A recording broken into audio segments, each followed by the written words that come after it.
সরকারি নির্ধারিত ফির চেয়ে অতিরিক্ত টাকা নেওয়ার অভিযোগে উত্তপ্ত হয়ে উঠল হলদিবাড়ি ব্লকের বক্সিগঞ্জ আব্দুল কাদের সরকার হাই স্কুল।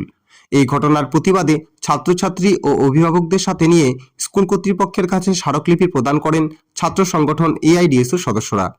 প্রবল জনরোষ ও সংগঠনের চাপের মুখে শেষ পর্যন্ত ভর্তি প্রক্রিয়া স্থগিত রাখতে বাধ্য হয় স্কুল কর্তৃপক্ষ। অভিযোগ উঠেছে, নতুন শিক্ষাবর্ষে ভর্তির ক্ষেত্রে সরকারি নিয়মকে বুড়ো আঙুল দেখিয়ে বাড়তি টাকা দাবি করছিল স্কুল কর্তৃপক্ষ। এছাড়া অভিভাবকদের সঙ্গে কোনো প্রকার আলোচনা না করেই এই সিদ্ধান্ত নেওয়া হয়েছে বলে দাবি করা হয়। শুক্রবার এই ঘটনার প্রতিবাদে সরব হয় এআইডিএসও। সংগঠনের ব্লক সভাপতি নীলু হক ও সদস্য অভিজিৎ রায়ের নেতৃত্বে একটি প্রতিনিধি দল স্কুলের প্রধান শিক্ষকের কাছে স্মারকলিপি জমা দেন। বিক্ষোভের জেরে স্কুলে উত্তেজনা সৃষ্টি হয়। প্রতিবাদীদের স্পষ্ট দাবি ছিল, সাধারণ পরিবারের ওপর অতিরিক্ত আর্থিক বোঝা চাপিয়ে দেওয়া চলবে না। চাপের মুখে পড়ে স্কুল কর্তৃপক্ষ বর্তমান ভর্তি প্রক্রিয়া সাময়িকভাবে বন্ধ রাখার ঘোষণা দেয় এবং উদ্ভূত পরিস্থিতি সামাল দিতে তাৎক্ষণিকভাবে অভিভাবকদের নিয়ে একটি জরুরি সভার আয়োজন করে। এআইডিএসওর ব্লক সভাপতি নীলু হক জানান, অভিভাবকদের সঙ্গে কোনো আলোচনা না করেই নতুন শিক্ষাবর্ষের এই ফি নির্ধারণ সম্পূর্ণ অনুচিত ও অগণতান্ত্রিক। সাধারণ ঘরে ছাত্রছাত্রীদের পড়াশোনা চালিয়ে যাওয়ার স্বার্থে আমরা এই লড়াই চালিয়ে যাব। উক্ত কর্মসূচিতে নীলু হক ও অভিজিৎ রায় ছাড়াও সংগঠনের অন্যান্য সদস্যরা এবং বহু ক্ষুব্ধ অভিভাবক উপস্থিত ছিলেন। আমরা আজকে ছাত্র সংগঠন এআইডিএসের পক্ষ থেকে বক্সিগঞ্জ আব্দুল কাদের হাই স্কুলে যে ভর্তি প্রক্রিয়া চলছে তার বিরুদ্ধে আমরা স্মারকলিপি প্রদান করার জন্য আসছি।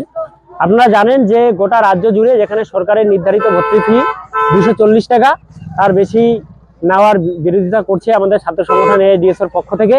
আমরা দাবি জানাচ্ছি যে প্রত্যেকটা স্কুলে 240 টাকার বেশি ভর্তি ফি নেওয়া যাবে না। এছাড়াও আর্থিকভাবে যে সমস্ত ছাত্রছাত্রীরা অপারগ তাদেরকে বিনামূল্যে ভর্তির ব্যবস্থা করতে হবে এবং এই স্কুলে স্থায়ী শিক্ষকের খুবই অভাব। আমরা সরকারের কাছে দাবি জানাচ্ছি এবং শিক্ষা দপ্তরের কাছে দাবি জানাচ্ছি যে অবিলম্বে যাতে এই স্কুলগুলোতে স্থায়ী শিক্ষক নিয়োগ করা হয়, কারণ স্থায়ী শিক্ষক নিয়োগ না করার ফলে স্কুল কর্তৃপক্ষ বাধ্য হয়ে এই ছাত্রছাত্রীদের কাছ থেকে অত্যাধিক পরিমাণে ভর্তি ফি নিচ্ছে।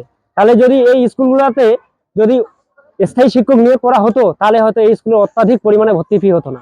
আমরা তাই অবিলম্বে দাবি জানাচ্ছি প্রত্যেকটা সরকারি হাই স্কুলে যাতে স্থায়ী শিক্ষক নিয়োগ করা হয় এবং যে হিসাবে ভর্তি ফি দিন দিন বৃদ্ধি হচ্ছে, এই স্কুলের খবর, এই স্কুলে এখনো পর্যন্ত গার্জিয়ান মিটিং হয়নি এবং ভর্তি ফি প্রক্রিয়া চালু হয়ে গেছে। আমরা ছাত্র সংগঠন এআইডিএসও এবং গার্জিয়ান অভিভাবকরা সংগঠিত হয়ে আন্দোলন করে এবং তাদের আন্দোলনের চাপেই শেষ পর্যন্ত ভর্তি প্রক্রিয়া বন্ধ রেখে এখন গার্জিয়ান মিটিং চলছে। গার্জিয়ান মিটিং হওয়ার পর শিক্ষকেরা এবং গার্জিয়ানরা যেটা সিদ্ধান্ত নেবে তার উপর ভিত্তি করেই ভর্তি প্রক্রিয়াটা আরো চালু হবে এবং আমরা ছাত্র সংগঠন ডিএসএর পক্ষ থেকে ডিমান্ড জানাই অবিলম্বে যাতে স্থায়ী শিক্ষক নিয়োগ করা হয় এবং যে অত্যাধিক পরিমাণে ভর্তি ফি নেওয়া হচ্ছে সেটা যাতে এই স্কুলগুলোতে নেওয়া না হয়। এবং আপনারা ইতিমধ্যে দেখেছেন যে আমাদের ছাত্র সংগঠন ডিএসএর পক্ষ থেকে এসআই অফিস, ডিআই অফিস আমরা সব জায়গায় অভিযান করেছি এবং ডিআই অফিসেও আমাদের জানিয়েছে যে 240 টাকার বেশি পরিমাণে ভর্তি ফি নেওয়া যাবে না। ফলে আমরা স্কুল কর্তৃপক্ষের কাছে দাবি জানাই যারা আর্থিকভাবে অপারগ, যারা 450 টাকা দিতে পারবে না তাদেরকে যাতে 240 টাকা দিয়েই ভর্তি নেওয়া হয়। আমি নীলু হক, ছাত্র সংগঠন এআইডিএস এর হলদিবাড়ি ব্লক কমিটির সভাপতি।